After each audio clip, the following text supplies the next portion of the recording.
La protection des droits humains est une obligation d'État, mais chaque citoyen doit s'impliquer. C'est pour cela, dans l'Union européenne, nous avons fait le choix d'accompagner la jeunesse, de sensibiliser la jeunesse à la problématique des droits humains.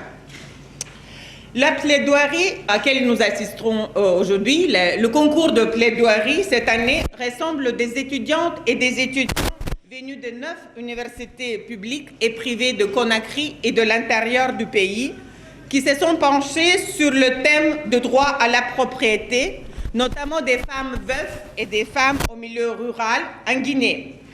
Et cela sur la base de l'article 17 de la Déclaration universelle des droits d'homme. Le droit à la propriété touche directement à la sécurité, l'autonomie et la dignité des femmes. Lorsque les femmes sont privées de droit à la propriété, elles deviennent économiquement dépendantes, plus vulnérables à des violences de nature économique et psychologique. Les coutumes patriarcales qui excluent les femmes de l'héritage et des droits fonciers nourrissent une culture d'inégalité.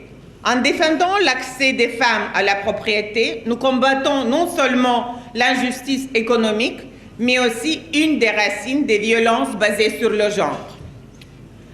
Aujourd'hui, on a hâte d'entendre les interventions de 5 finalistes.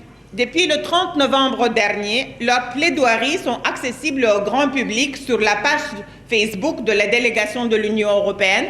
Et je suis très contente de voir qu'ils ont été beaucoup vus et on peut continuer de les regarder, bien entendu.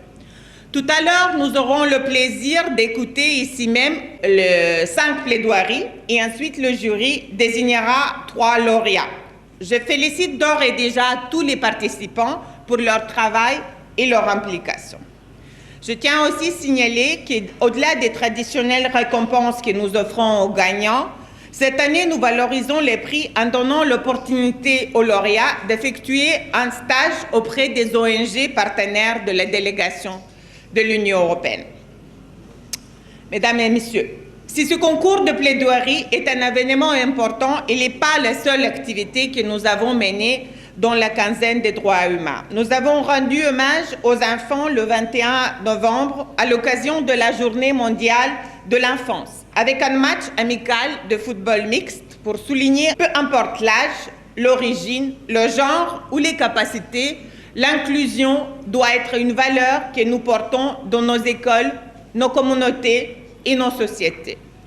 Nous avons également rendu hommage aux femmes à l'occasion des 16 jours d'activisme à travers diverses activités, à savoir la projection de film Wamali, suivi d'un débat sur l'élimination des violences basées sur le genre, une campagne digitale impliquant des célèbres acteurs comédiens et un panel diffusé sur Facebook sur le thème des viols et violences sexuelles contre les mineurs, que vous pouvez encore visionner et je vous invite de le faire.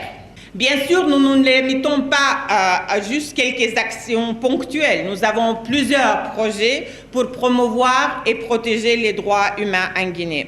À titre d'exemple, nous venons de lancer 2 projets, ils sont déjà en cours de réalisation, dont les partenaires de mise en œuvre font partie de jury aujourd'hui. Il s'agit de projets libres, mis en œuvre par Avocats sans frontières, et de projets Redire VBG, mis en œuvre par Terre des Hommes. Leur objectif commun est de lutter contre l'impunité dont bénéficient les auteurs de violences à l'égard des femmes et des filles, qui est un véritable fléau ici en Guinée. Pour conclure, je tiens à remercier chaleureusement toutes les universités qui ont accepté de prendre part au concours cette année, tous les participants qui ont bien voulu prendre part. Je remercie bien entendu tout particulièrement l'Université Gamal qui nous accueille aujourd'hui. Remercie les membres du jury pour leur travail et les équipes techniques qui ont organisé cette cérémonie et tous les événements de la quinzaine des droits humains. Restons tous engagés pour promouvoir les droits humains. Merci.